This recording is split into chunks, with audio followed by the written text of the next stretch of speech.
Crabman from Crabman Gaming here, and today we are playing Cricket Captain 2008. Yes, we are going into a blast from the past. I have dug this off my shelf. Amazingly, it does still work, so let's have a look at some of the features and compare the game between 2008 and the latest release, 2020. So, when we start off here, you may notice that the range of options is a lot less than it is in later years. So you only really have the option, if you click a full game, you only have the option of the English first class system. That is all there was back in 2008. No Australian Domestic League, no IPL, no Bangladesh, Pakistani, South African, West Indian League. They were all introduced later. So you could just pick a county and play through as a county, or you could pick an international career of the 10 teams available, or you could pick both, or you could pick one of these match series. You can make your own, or you could take part in the 2007 World Cup in the West Indies, which I will be doing in this video. I'll just be playing the first match. But what I want to do first is just have a quick look at some of the players, or just keep it player one. Oh yeah, I had a little practice of this before. So here's a quick look at the menu screen. I really just want to go through some of the players in the world just to have a look. It's interesting to see who was available at the time really quickly. So you can see here right up the top, a very young Philip Hughes at just 19. Started his career well. Ponting, Lehmann. Look at some of these averages in the Australian domestic system. Bevan, Hussey. Some absolute classic players. And if we go to the bowling, it's really interesting to see players who've just started. So you've got Khawaja as a 21-year-old. You've got, I'm just trying to see anyone else here. You can probably see more than me. Luke Ronke, who went on to play for New Zealand. Oh, Steve Smith. He's just had the one game here as an 18-year-old. Made 33 runs on his debut. So this is when he had just started. Didn't take a wicket either. Good start to his T20 career. So it's interesting just to see some players who've just started their career. Matty Wade there, not many games. If we go to the bowling, let's have a look who's doing a good job here. I don't want to filter out a few because you get players who just started, like Enriquez here, just 21.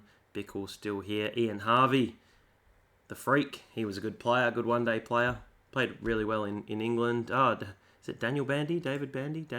David Bandy. Used to play for WA. I remember him. Watto. Mitchell Johnson. You see some people. We'll have a quick look at some of the other teams really quickly.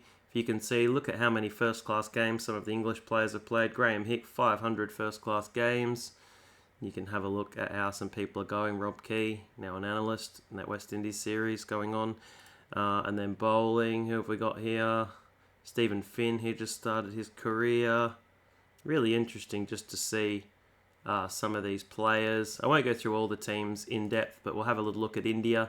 So there's a lot of my Indian followers. Thank you very much for watching. Let's have a look at the Indian first class setup in 2007. You got Tendulkar obviously leading the way. Dravid, Badranath, I remember him. Yuvraj Singh. Look at him. Oh no, it's not Yuvraj Singh, it's Yashpal Singh. He's still going. Where's Yuvraj Singh? He's probably here as an all-rounder. Tawari, Gambier, Laxman. Just so many classic players. Sehwag. Interesting, Kohli, look, Kohli's just started. Here he is as a 19-year-old. 11 matches, 45, so he started pretty well, even as a youngster. That was really interesting. It's interesting sometimes it's just interesting to come and look at the stats. That's almost as exciting as playing these old games. And I did spot something when I was having a practice before. Let's have a look. I'll find him for you. Where is he? Should be in as an all-rounder, but might just be in as a bowler. Let's have a quick look through. Ashwin was here as well. I seem to have lost him, so maybe I can go by name. Sometimes easier to see. Where is he? ASH. Oh, here he is. Ravichandran Ashwin, 21-year-old. He's just played a couple of games as well. Started off just a bowler in this version of the game and developed into a pretty good all-rounder. I won't be too long with the other teams. Mainly, I'll just whiz through really quickly. Some New Zealanders, Sinclair Harris, McMillan, some of their bowling, who were some good bowlers. Oh, Andre Adams, I remember him. O'Brien, don't remember McSkimming. Did he play for New Zealand? No, not here. Gillespie, Franklin, Shane Bond, the Express Quick. Pakistanis, let's have a look at some of their bowling. Is that Shadab Khan? Oh, Samuel Khan. No, I don't remember him. Okay. Oh, Navid, Mohammed Navid. Here as well. Is that Muhammad Hafiz? Oh, it is indeed. Oh, that's probably a different Muhammad Hafiz than the one I'm thinking of. Batting. Here we go. Rana Muhammad Yusuf. Alright, let's go a little bit quicker because it's just going to be boring going through the lists. But you've got Jugs Callis there dominating. Hashim Amla, Neil McKenzie. Is that Bota Dipanar? Yeah, it is. Why does it say H there? What's his actual name? Oh, that's Herschel Gibbs. Did he have a different name? Oh, weird. Why his initial says H. Anyway, maybe someone will know why that is and not me. Let's have a quick look through the South Africans, Sri Lankans. Obviously, where's Muralitharan? He's got to be here dominating. I think he was still playing. There he is. Look at all those first-class wickets. And some of this batting was really strong for Sri Lanka in the mid-2000s. Jaya Wardena, Sangakkara, Samarawira. Who else was really good as well? Jaya Surya, Tilakaratne Dilshan. Let's go through the West Indies. They still had Gale, a bit younger then, but still had 70 tests to his name. Look at these names: Ramnaresh Sarwan, Karan Pollard's just started out, Marlon Samuels, and let's go to their bowling. He was bowling well for them. This was kind of the era where their bowling wasn't really that strong. Yeah, it's Darren Sammy. Yeah, their batting was a bit stronger. Kemar Roach, he's just started. He's still playing today. Here he is as a 19-year-old. Is it Corey Collingmore? Yeah, it is. I remember him. Let's blast through just Bangladesh and Zimbabwe really quickly. Yeah, not too much happening there for Bangladesh in 2008. And probably just Tamim Iqbal was the standout. He'd just started in Zimbabwe. Oh, it's a Tender Taibu. It's a real shame that he didn't stay in international cricket too much longer. Brendan Taylor, Hamilton Mazakadza. Some interesting players here for Zimbabwe. I remember their bowling wasn't very strong in this era. Okay, and this was like Graham Kremer, but why does it say A? Alexander Kremer, maybe a relation. Okay, and that's really what you could do there. I'm just going to exit here because you have to play a test match. And what I actually want to do is play this 2007 World Cup. I'm just going to play the first game. I am actually going to play as Australia because I want to. Let's start here. Yeah, I had a little practice a couple of days ago. So this is the World Cup in the West Indies. This was this World Cup that went for about 2 months. It did go forever. They kind of scrapped this because it was a little bit flawed, this system where the top 2 went through. So the idea is, if you're in Group A here, Australia, South Africa obviously going to go through. But if you've got this Group B here, you've got Sri Lanka, India and Bangladesh. So if there's an upset, one of these big teams, Sri Lanka or India, might go out. And that is what happened. Bangladesh did beat India and India didn't progress through. So they only played 3 games of this World Cup. And the same thing happened here where Ireland upset, I believe it was Pakistan, and West Indies and Ireland went through out of Group D. So you can look at some of these groups and say, obviously, England and New Zealand are going to qualify. But, if you can have an upset, then it really changed the Super 8 format. And it was a real shame for the tournament that India and Pakistan were eliminated before the end. So let's have a little look at some of the gameplay. It picks your squad for you, which is really what I wanted. Let's just blast some of my batters here. Look at this classic Australian lineup. Gee, I miss Nathan Bracken. He was a good left-arm bowler. Mitchie Johnson with the pace. And we'll probably get Brad Hogg in. Now, this is the time when Shane Warne was when Shane Warne was suspended for a year for taking a diuretic or a kind of diet pill, which was apparently against the rules. So he didn't play this 2003 World Cup. But let's go forward and play it. So Pakistan did beat the West Indies here. Just like the menus, they're looking a bit different. Look at Gale on form. It's a slow 100 for Gale. I wonder if he's very aggressive in this. Yeah, he is. Okay. And Australia play Scotland in their first match. So let's have a look at the screen, how it looks different. To now we can check the conditions. Some help for the bowlers. Hopefully we do get to bat first. Poor Hodgie, he's probably out for Simons. and Hogg was probably in for Stuart Clark. I don't remember him playing too much in this 2007 World Cup. And this is back when Hoggy was a good batter too. He actually started as a first class batsman, so his average here is 34. Okay, Hogg, Johnson, Bracken, McGrath looks good. He used to open the bowling. Nathan Bracken. Why is Gilchrist down at 7? It used to always be... Hussey didn't really ever open in one-day internationals. It was always Hayden, Gilchrist, Ponting, Clark, Watson, Simons. Oh, it's probably a bit. I'll probably swap him with Watson. Watson probably more the all-rounder. Hussey usually used to come in at 6. Simons at 5. Okay, look at that average, 79.95. This is when Hussey came into the scene and he was just dominating. Test average 79, nearly 80. One-day international average nearly 80. He just couldn't get out in his first year. Look at these stats. Fantastic. All right, let's play. Hopefully we get to bat. Here's the Scottish lineup. No one I'm really too familiar there, apart from maybe, I think it's Gavin Hamilton. Whoops, I thought that was the continue screen. Let's do the toss. Tails, never fails. It didn't fail. This is being played on the 14th of March 2007. And, yep, sorry if you've had to wait a little while to see some action. This is how it used to be laid out 12 years ago. You get commentary screen here. You've still got your trackers and your run rate. Yeah, I'll explain some things as I go through. I'll play highlights for the first 10 like I usually do against the Scottish. Hoffman opening the bowling. Can you still see their stats? Yeah, you can. So I'm going to just try and... Doesn't tell you their strike rates though. They changed that later. No highlights. Let's go on the first highlight. What you may notice... There's a couple of things that I notice in these highlights. The first thing is... Gee, it is zoomed in a long, long way. There's no option to change the zoom. It's in really close. You get the ball number down here. And yeah, everything just seems really, really close in. But quite a few of the animations do seem to be the same as well.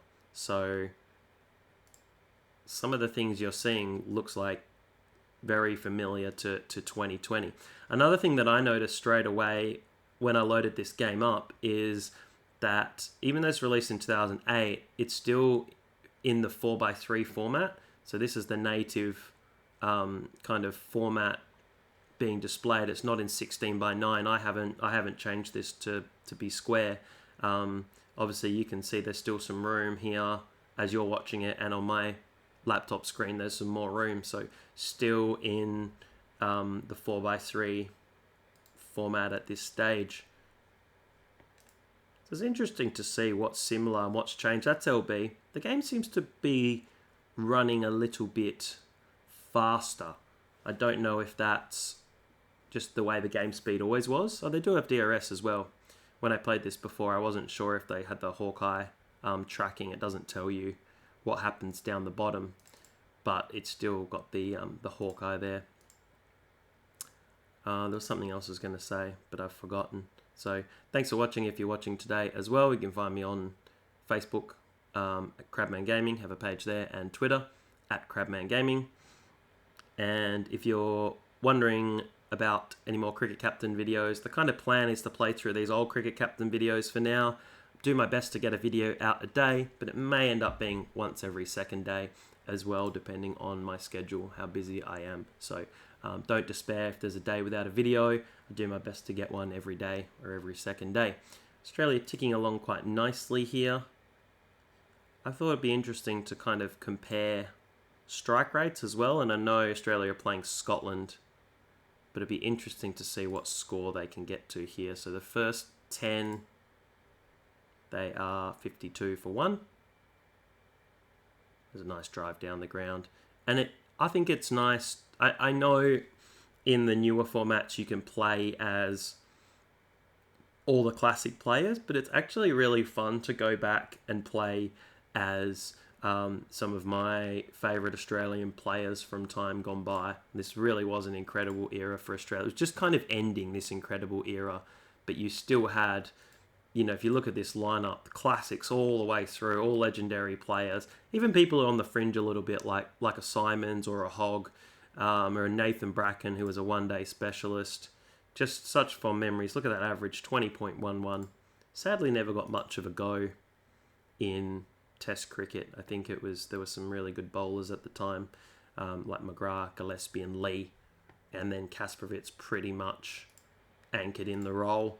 Let's turn that off and let's kind of blast through to 40, 45 overs. Then we'll put highlights back on. Yeah, what's a little bit annoying is you can't see how many balls they've faced. I find that a little bit annoying. Really, these bars are all pretty similar. You can see the field when you're bowling. I'll show you that. You can still see their graphs and where they've hit the ball. This is still pretty similar now. What I do like, though, I just had to edit that a little bit out. It exited the game and asked me to restart my computer for an update, so that was pretty annoying. So apologies there if there was a really weird cut. What I did notice before is, I'm not sure if you do this, you can do this in the 2020 version. I haven't really checked, but you can write, little notes and hints as well, like, is amazing. It's just a really cool thing that you can do. So I think it was just to write little notes about players if you want to as well. So if you wanted to find Shane Watson, and you can write a little note.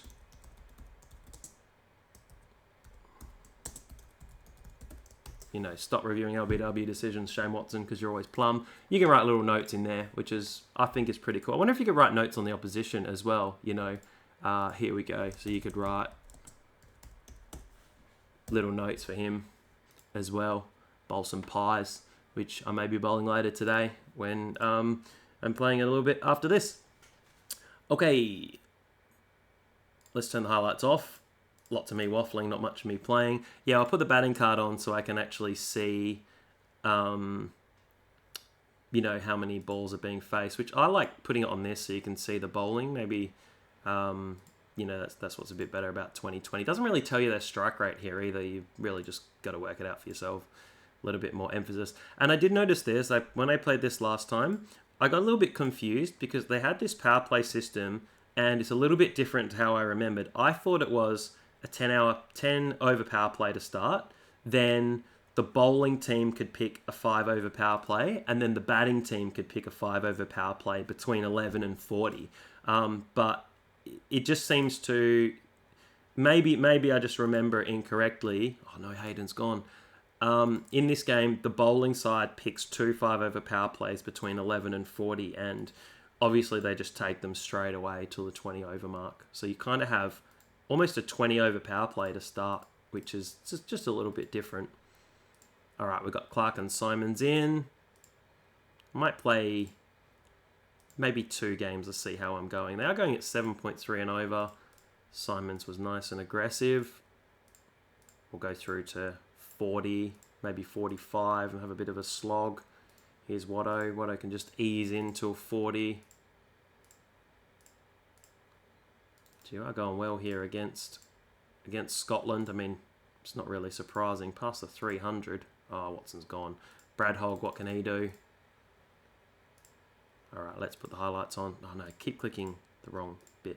Maybe has this changed around in 2020? I don't know. Clarkey on 88. How many one-day hundreds had he got at this stage? Just the 2 in 22 50s. Probably batting down the order a little bit when he started.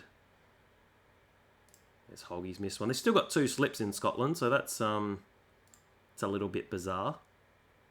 Maybe it is just a Brad Hogg. I wonder if they've got the field out to Clark. That's a nice 4 Hoggy. Beautiful.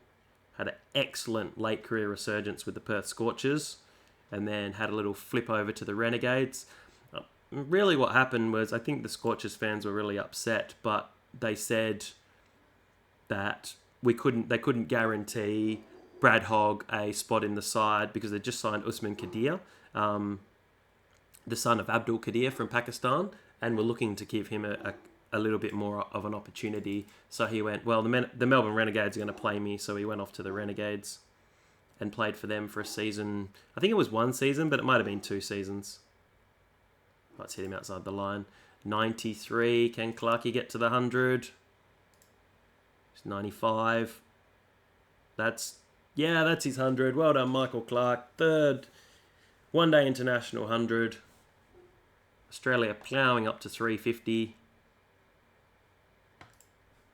So the scores can still get pretty high. And I know it is Australia versus Scotland, but it is good to see that the scoring can still be pretty high in these games. End of innings, select continue.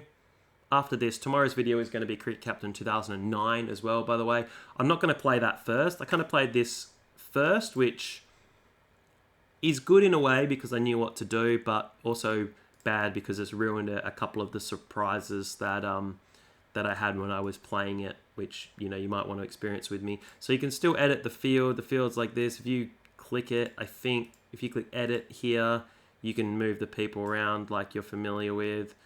This all looks pretty similar. It hasn't really changed much. This is, yeah, really the same sort of thing. Let's get Ooh Ah Glenn McGrath in. That was a famous Australian chant for the fans. They came to watch this great Australian side. They would chant that along. Ooh Ah Glenn McGrath. I say Ooh Ah Glenn McGrath. Can I not skip that? Weird. That's plum. That's gone. First over. Scotland are probably going to be looking to be aggressive. Gee, I can even see this umpire's eyebrows. Those hitting middle stump. You can't seem to skip these replays, so that's a little bit annoying. Maybe they change that later. I wonder if Nathan Bracken left arm over. Can I? Yeah, once. Oh, you can. Well, I do remember this. You can't stop the replay until the ball's been bowled. So now I can turn it off. Very cloudy for the Scottish. Well, they'd be used to that, really. The Scottish bowlers, batsmen, well, players. Glenn McGrath fights hit him outside the line. So you can skip it unless it goes to ball tracking. Oh, it's gone straight through. McGrath's taking care of Watson. Gee, McGrath, mate, take a bag here, just like his 7 for 18 against Namibia in the 2003 World Cup. Just incredible bowling against a very small opposition. Oh, what a catch. Who was that? Looks like Michael Clarke in the outfield. Oh, no, it was Shane Watson. What a catch. McGrath, 3 for 19. Let's just have a look at that as well. 7 for 15 against Namibia. I don't know what's happened with the stats here because somehow they've given him 7 10-wicket hauls in one-day internationals. I wonder if that's happened to everyone. No, that's weird. Bracken's got a 10-wicket haul, and in one day he's got 2. 7 for 4. What a bowling performance. Does anyone else have that? Yeah, Hogg's got that. Maybe they got these wrong. Yeah, that's really strange. It is a little bit wrong. A few players taking a few bags of 10. Even Michael Clarke. Maybe we'll get him on for a bowl. We're still bowling a little bit at this stage, but not as much as I think Australia hoped.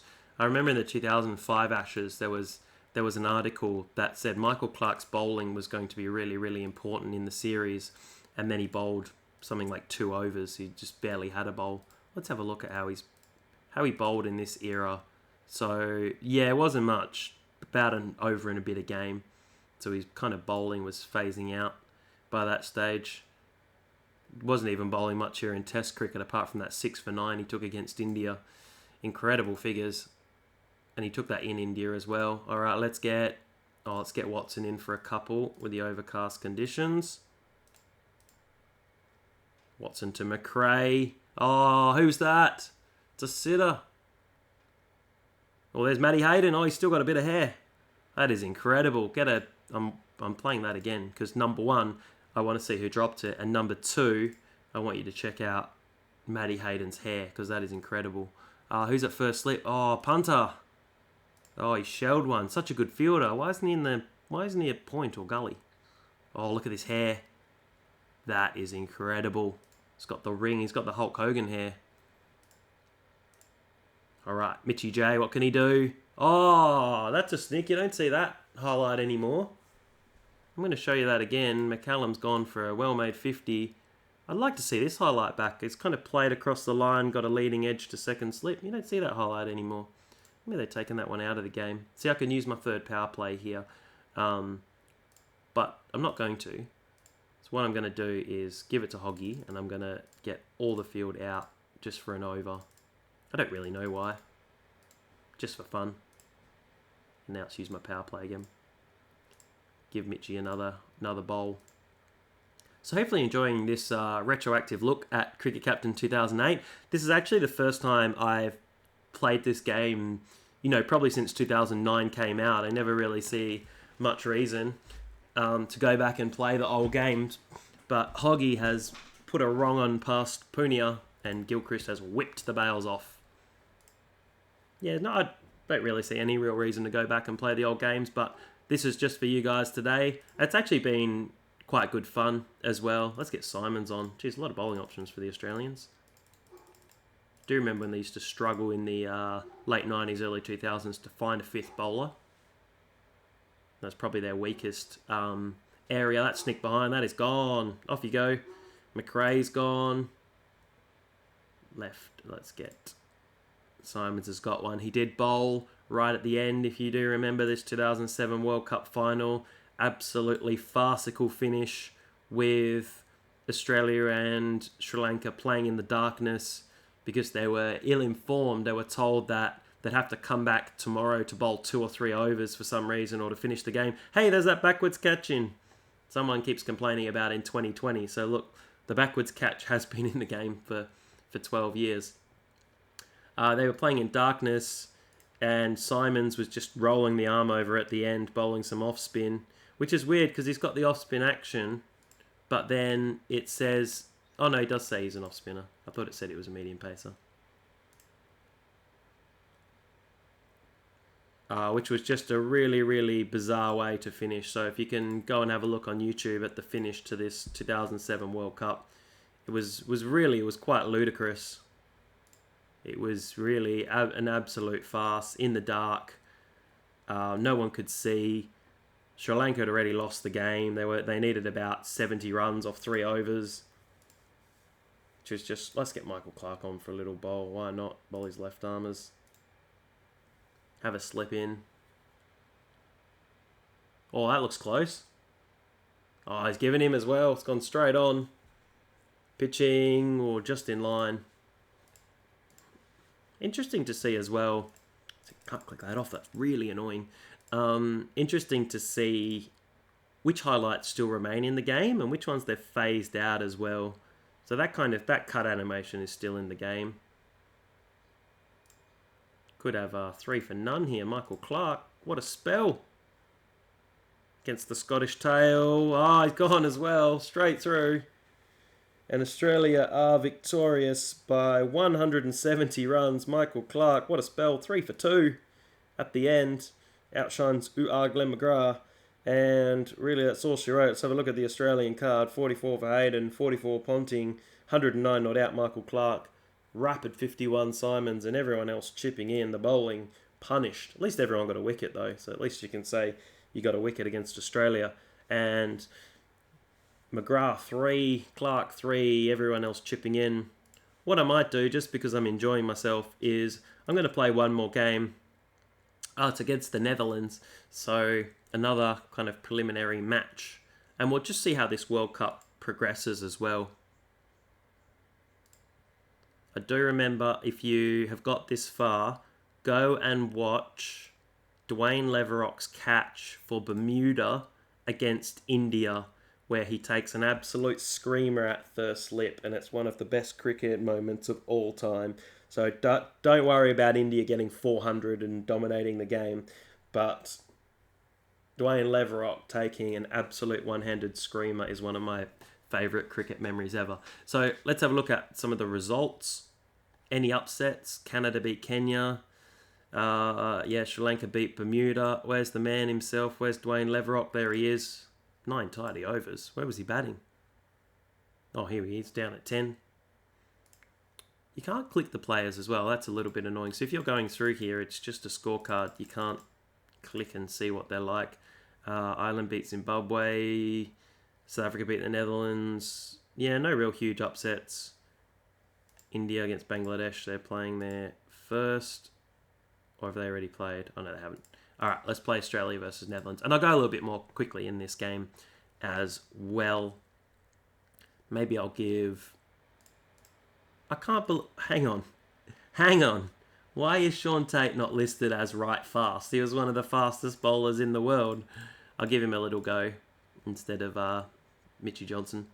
That is bizarre. And he'd never actually played a one-day international. I don't know if he played many games in this series.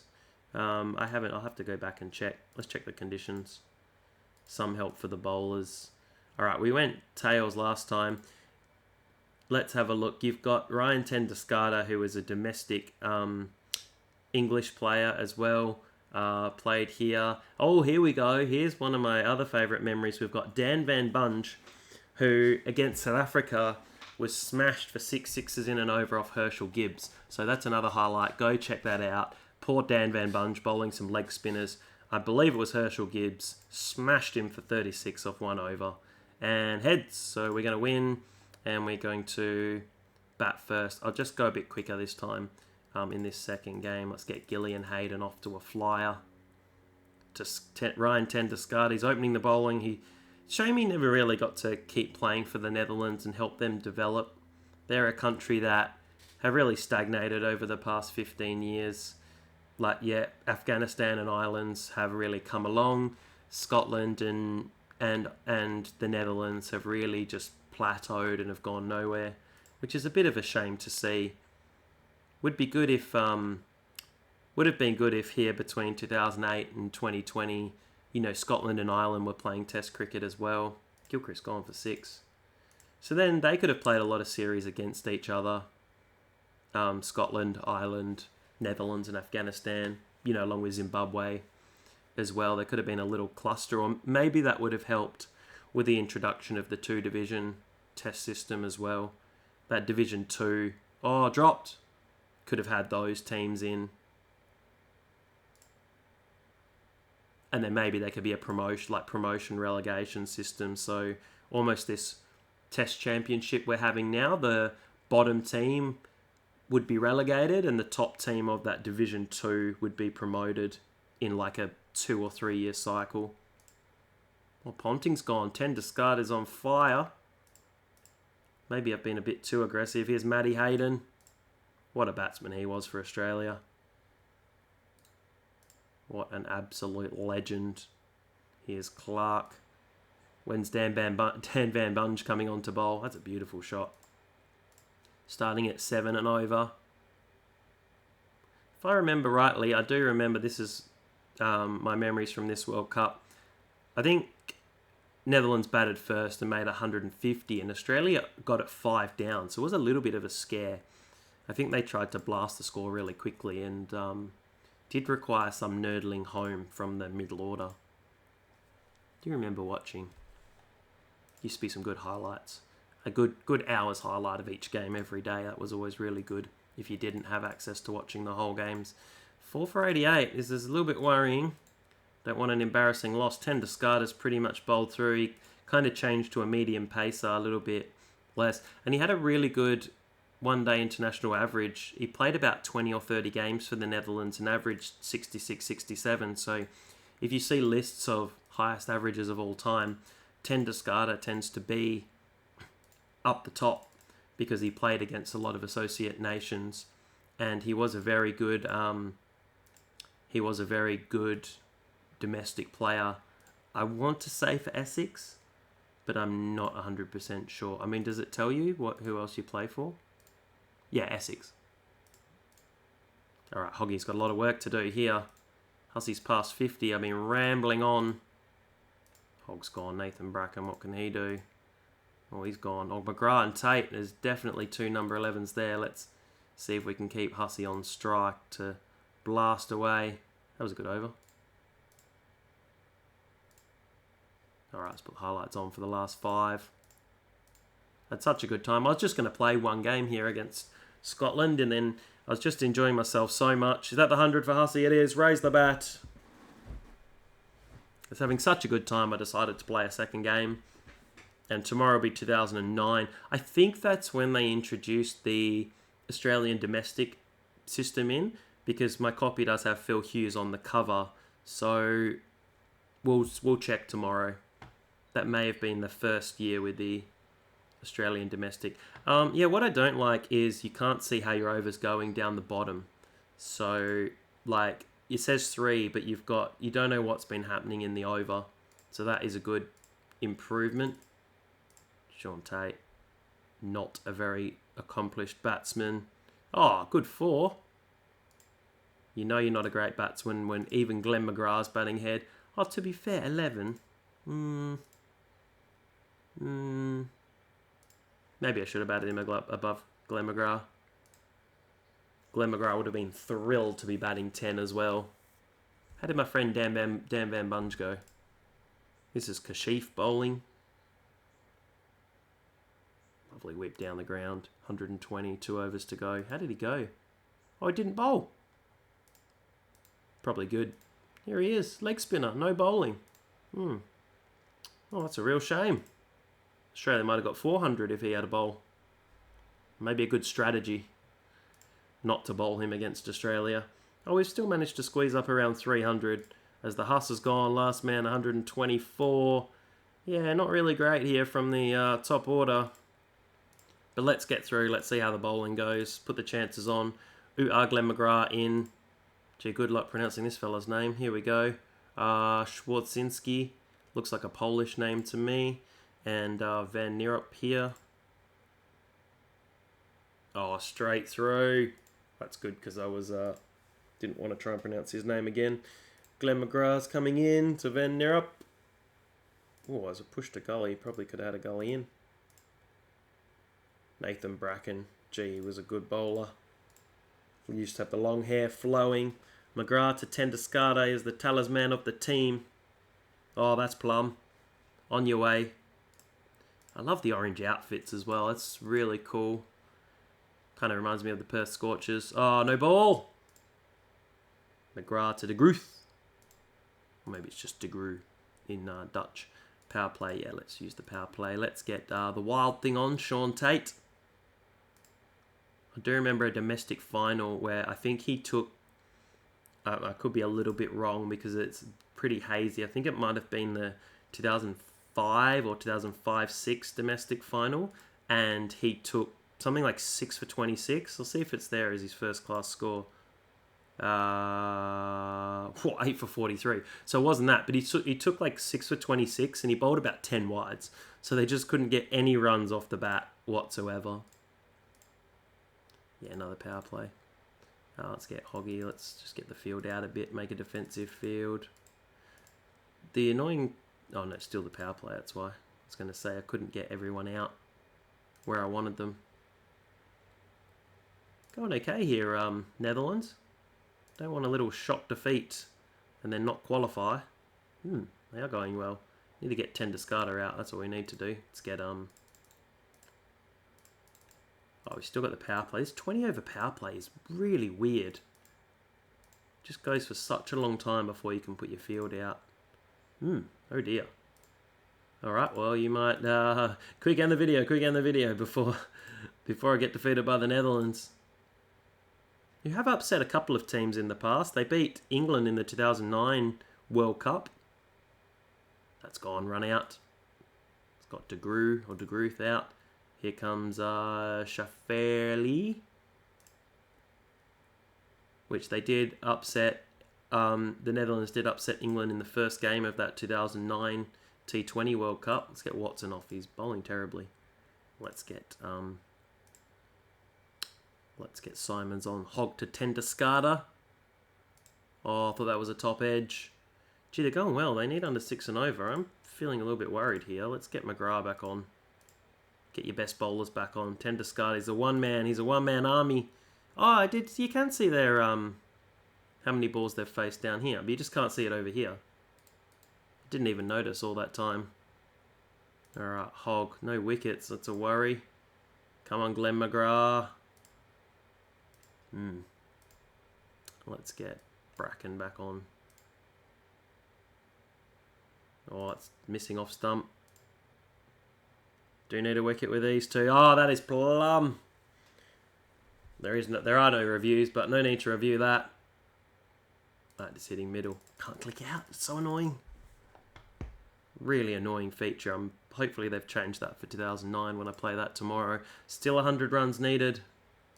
This has been a really good fight from the Dutch.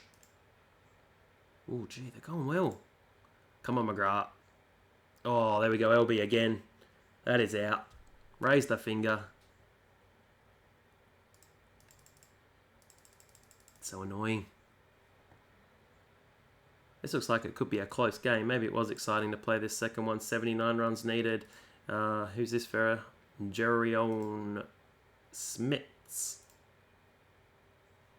Might just rotate round into Tate. Sean Tate, the wild thing. Tendescarta's still there. He's on 94. Let's get Watson. Do you know, I'm going to give Clark a mystery over. Worked before. Worked before. Will it work again? Oh, it's just hit him outside leg. It was a tidy over. He might get one more, actually. That's missing leg. There's never any animation for if they hit the ball onto their pad as well. Oh, that was out. Oh, umpire, what are you doing? Gone.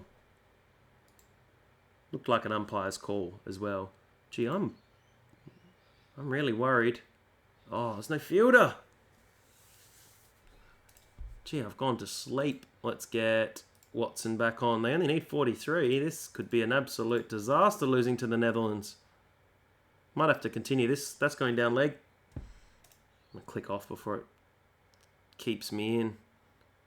Oh, I might get Nathan Bracken back on. Oh, again, no wicket. Oh, I'm feeling so worried. Just going to bowl these for 4 overs each. Nathan Bracken, let's bowl full. To Smits. Oh, he's gone through Smits. Well done, Nathan Bracken. This is turning into an absolute classic affair. Tate to Tendescarta. He's gone. That's out. Trapped in plum. Never thought I'd be so excited for a Dutch wicket, but I am. Australia versus the Netherlands. What an innings from Tendescarta. Pure class. 117. One-man army. They need 32 with the tail. Reeks is in. My mate Dan Van Bunge's in. He's plum as well. Interesting to see so many LBWs. That's really been a theme of the series. Quite a high LBW rate for dismissals. I think a lot higher than in real life. I mean, how many dismissals have been LBW here? 2, 4, 5. Slip the umpire a few extra dollars there in the pay packet. Oh, that's LB as well. Gee, swing you in. Can't cope. Gee, I was worried. That's hitting middle as well. Gee, use your bat. Interesting, some advertisements in the background as well. 3 LBWs in the over for Sean Tate. And the end looks nigh for the Dutch. That's outside leg. Bracken to Stelling. Is this run out? No, it's nice and safe. Look at Gilly's hair. Didn't know he had black hair.